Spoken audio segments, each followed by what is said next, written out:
Селенга – самый крупный приток Байкала. Она приносит воды больше, чем все остальные впадающие в него реки.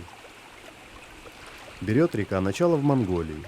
На ее берегах стоят крупные города, например, столица Бурятии Улан-Удэ, а также множество поселков и производственных комбинатов. Если бы Селенга впадала в Байкал напрямую, его вода уже давно не была бы такой чистой.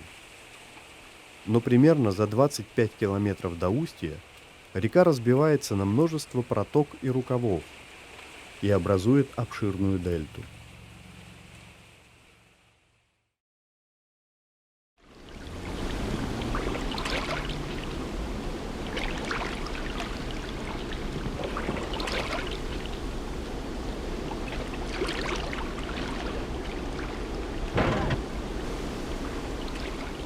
В центральной части дельты расположен Кабанский заказник. Он находится под охраной заповедника с 1985 года. Называется он так от имени района, в котором расположен, а не из-за обилия кабанов. Они в этих рассеченных водой землях и не водятся. Дельта принадлежит птицам.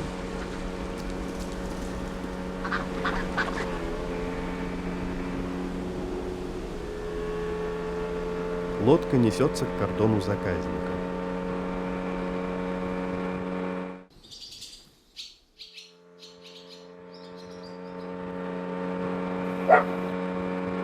Кордон красивый, похож на турбазу. Здесь и правда созданы все условия для экологического туризма.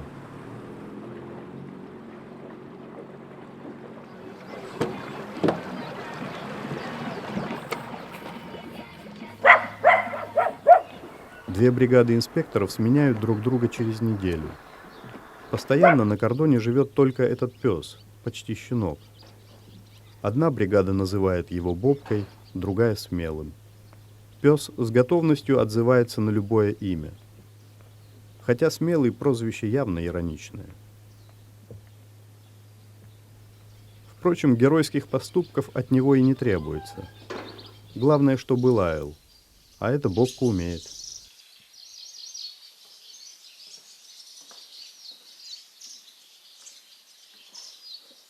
Полноправными жителями кордона можно считать и ласточек, налепивших свои гнезда под крышами всех построек. Они очень возмущаются, когда кто-то приближается к ним. Но соседство с людьми спасает их от посягательств хищных птиц. Приходится жертвовать спокойствием. Вот еще зверек, который не особенно тяготится близостью человека. Мускусная крыса андатра. Плавает недалеко от кордона с одного берега на другой. Это самцы носят тростник в нору, где самки выкармливают молоком их детенышей.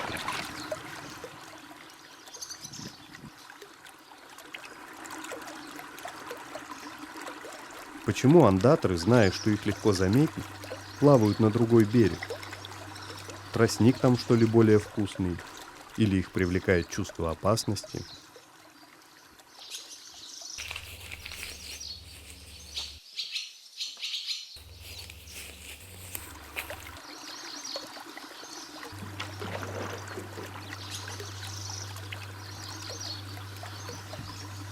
Алексей Безруков – фотограф заповедника и один из лучших фотографов дикой природы в России.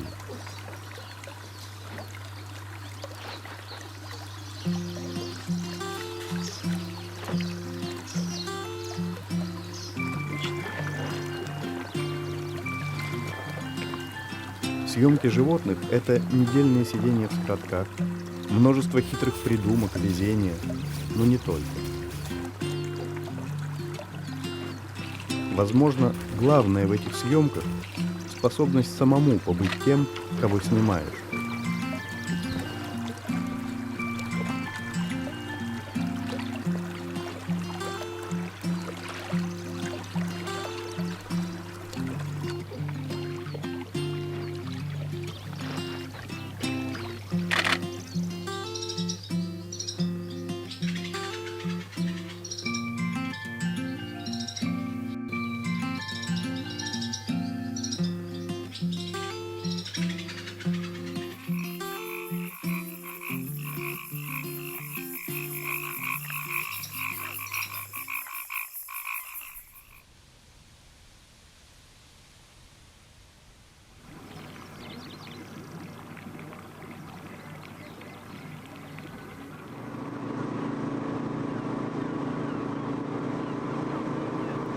Утром приехавшие в заказник ученые и фотограф отправляются в сторону Байкала, на острова, где гнездятся птицы.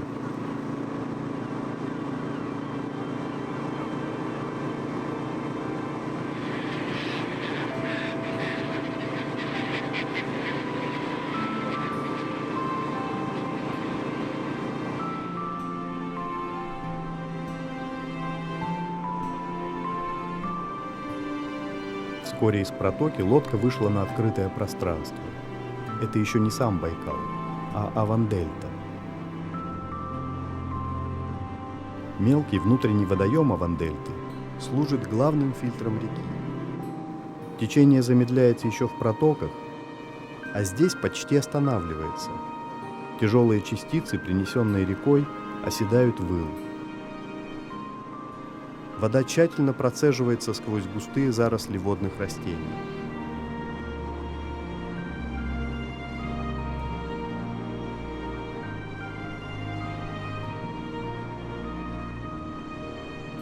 В Авандельте множество отмелей и островов, где гнездятся птицы.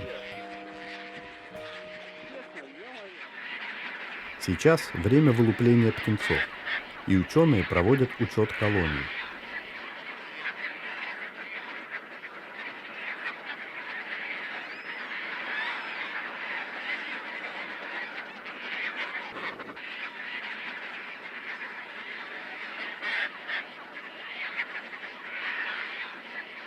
Островки здесь низкие, едва повышается уровень воды в реке, они подтапливаются.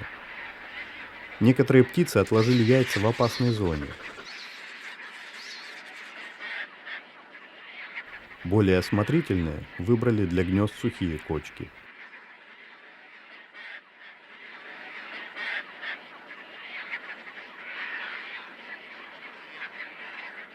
Лодка уплывает, и жизнь колонии понемногу восстанавливается. Как только птицы находят свои гнезда в такой тесноте. Впрочем, судя по шумной перебранке, не все так просто. Эти птицы с клювами цвета кораллов или морских крабов внесены в Красную книгу России. Это чегравы, самый крупный вид из семейства крачковых. Вообще многие считают, что птицы – это образцы грации, что их действия выверены и безошибочны, потому что подчинены природным инстинктам. Это, конечно, не так. Они совсем не биороботы. Интересно наблюдать несуразности в их поведении. Чегравы – прекрасные рыболовы, и детенышей кормят цельной рыбой.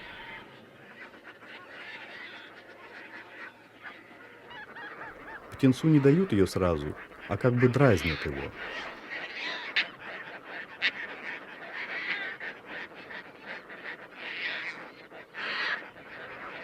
Но этот родитель принес слишком большую рыбину. Даже сам птенец уже понял, что такую ему не осилить, а взрослый упорно предлагает.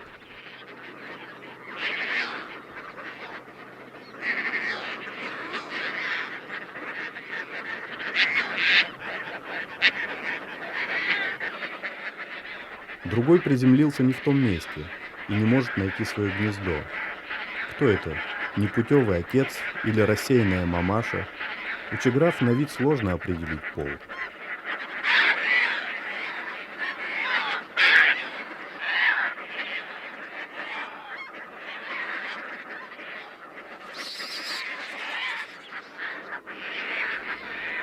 Зато сколько внимания они проявляют по отношению друг к другу.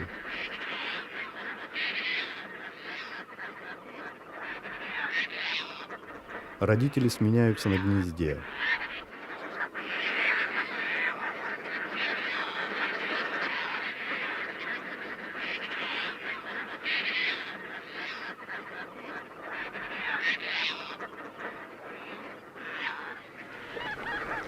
Освободившийся партнер отправляется на небольшой пляж, отдохнуть и привести себя в порядок.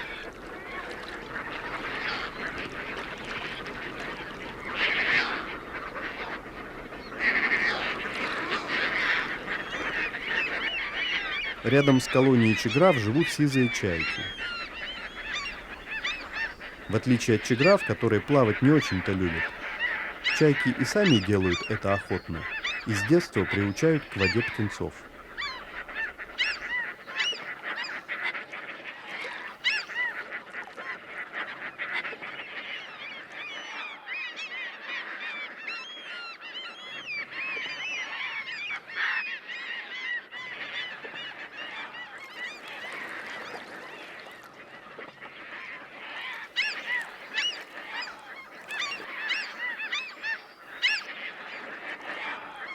Чайки часто заходят на территорию соседей. Хотя по размерам они не крупнее чеграв, они их не боятся. Скорее наоборот, чеграв беспокоит их появление. И не напрасно. Чайки разбойницы и не прочь утащить чужое яйцо или птенца. За ними нужно присматривать в оба.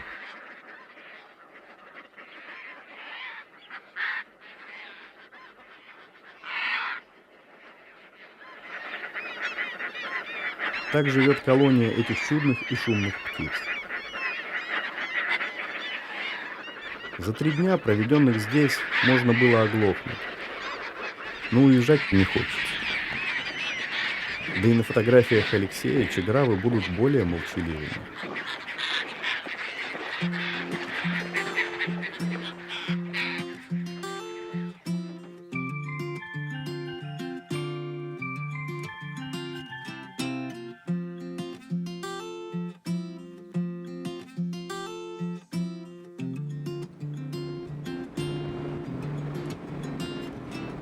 Из Авандельты экспедиция возвращается в протоки.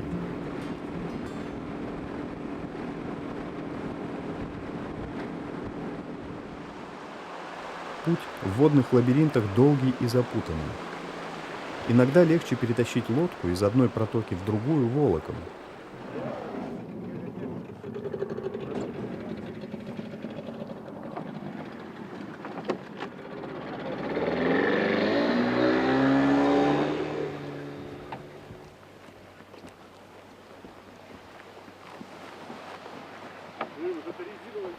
Белохвостый орлан – самая крупная из птиц заповедника и самая редкая.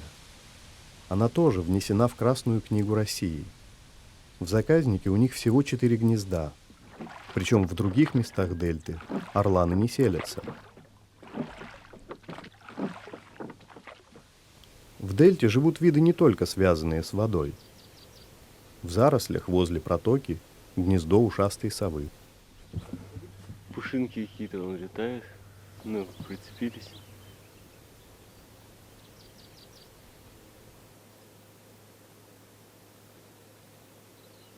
Обычная доставка. А гнездо орлана находится на построенной людьми вышке. Сейчас оно пустует. Орланы меняют гнезда. В этом году они остановились где-то поблизости. Но в следующем могут сюда вернуться. Поэтому ученые проводят технические работы с установленной здесь камерой, с которой ведется интернет-трансляция.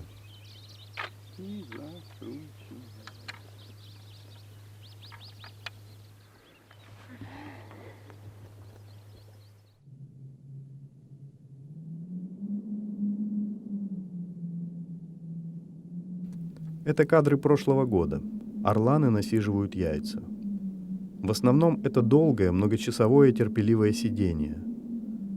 Но вот самец, он чуть мельче самки, решил разнообразить его и прибраться в гнезде.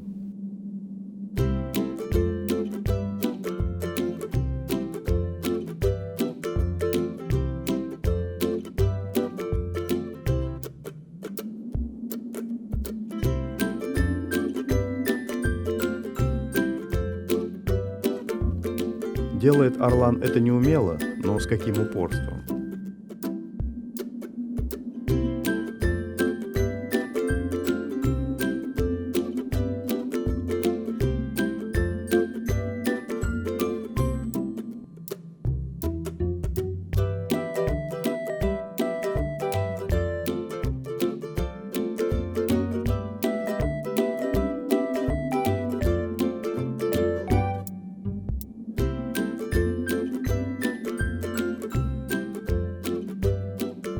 Наконец он победил ветку.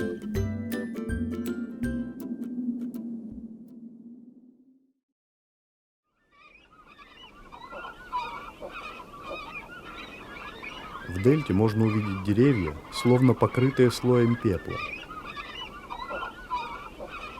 Здесь не было пожара. Деревья сжег едкий помет птиц, поселившихся на них. Это бакланы, которых за черное оперение еще называют морскими воронами, хотя ближайшими их родственниками являются пеликаны.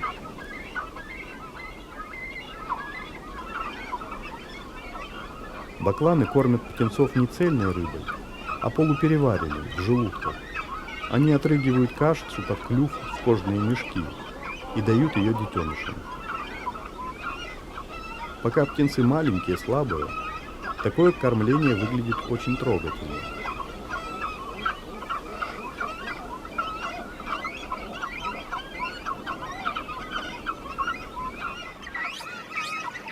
Но подросшие птенцы уже не хотят ждать.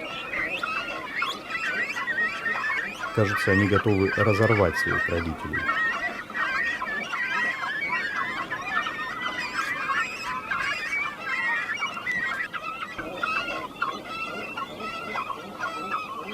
Не отсюда ли истоки средневековой легенды о том, что пеликаны кормят детей собой, своей плотью и кровью?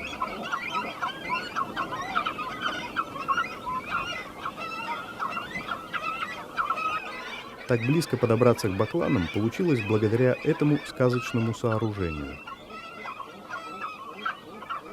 Его построил Алексей Безруков. Правда, еще в прошлом году снимал он здесь не бакланов. Тут все вот эти все гнезда цаплями были заняты, а бакланы только вот на нижнем ярусе и вот там в сторонке чуть-чуть. А ночью пришел, а этот цапель-то нет вообще, вот одно гнездо вон тут и все. И еще вон там пару штук я видел. Все бакланы заняли. Ну вроде как говорят, тенденция уже давно, что бакланов больше становится. Ну, не знаю. Тут еще весна же была нынче аномальная. Снег несколько раз выпадал в мае. Может это повлияло, может они более устойчивые. Короче, выяснять надо. Сейчас вот нашим нусикам скажу, пусть разбирается.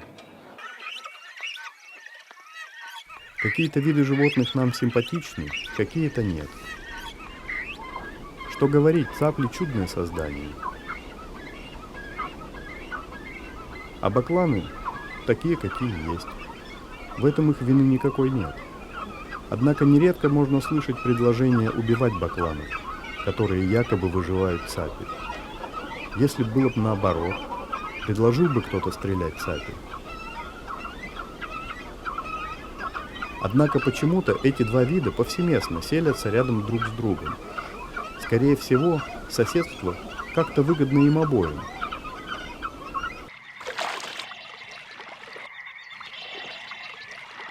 В добывании пищи они друг другу не мешают.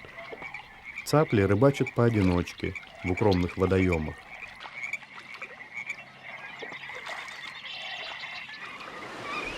А бакланы охотятся стаями на открытых пространствах. Бакланов уже отстреливали в Великую Отечественную войну и после, в голодные годы. Не ради пищи. Считалось, что они наносят большой урон рыбному промыслу.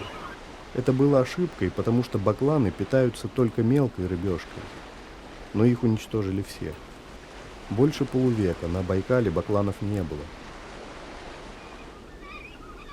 Их снова завезли в конце 90-х, и сейчас бакланы активно возвращают свои территории. Но разве это повод снова браться за ружье? Разве у человека больше прав, чем у этих птиц? Например, смотреть на удивительные закаты дельты.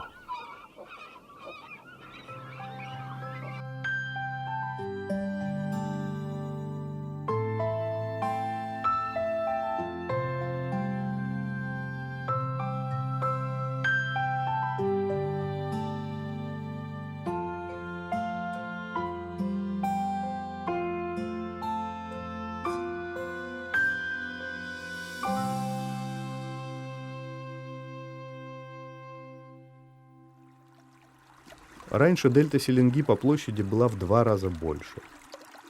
Но строительство ГЭС на Ангаре подняло уровень Байкала на метр. Этого было достаточно, чтобы затопить большое количество островков и заболотить другие. Раньше здесь жили люди, но из-за подтопления вынуждены были уйти. Однако один человек в заказнике живет постоянно. Он работает сторожем на втором кордоне.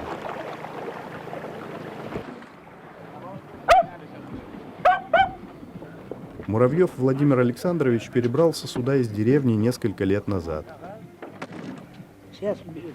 Продукты туда. Тут как в деревенском доме. Последняя собака была, сучонка, дымка. Получилось, что медведь пришел в деревню, ну и как рыкнул, эти собаки-то деревенские сразу испарились. Имеется и небольшой огород, но вокруг все окружено водой.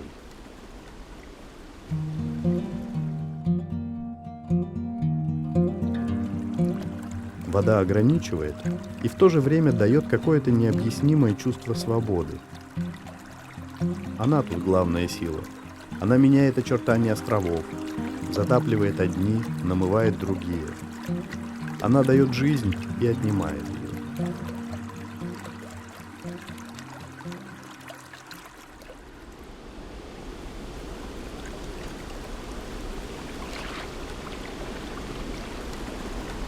Дельта открыта всем байкальским ветрам, но вместе с тем она представляет собой замкнутый мир с четкими границами.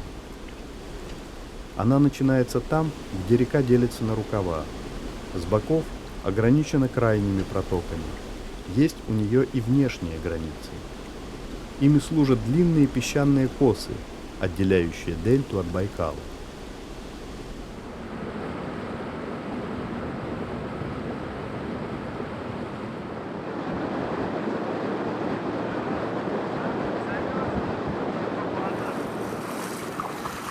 Эти песчаные отложения, принесенные рекой, здесь называют каргами. Их ландшафт напоминает пустыню. Постоянные ветра почти не дают закрепиться зелени. Птицы сюда прилетают, но селятся они на каргах редко.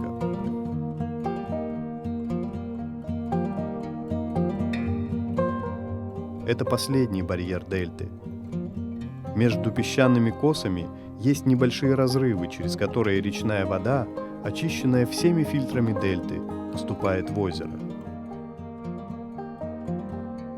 Длина каждой карги исчисляется километрами, ширина не больше пары сотен метров.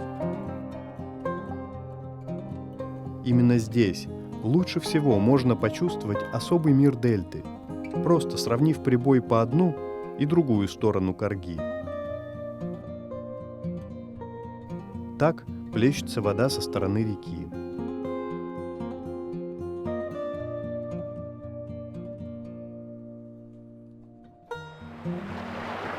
А это уже Байкал в почти безветренную погоду.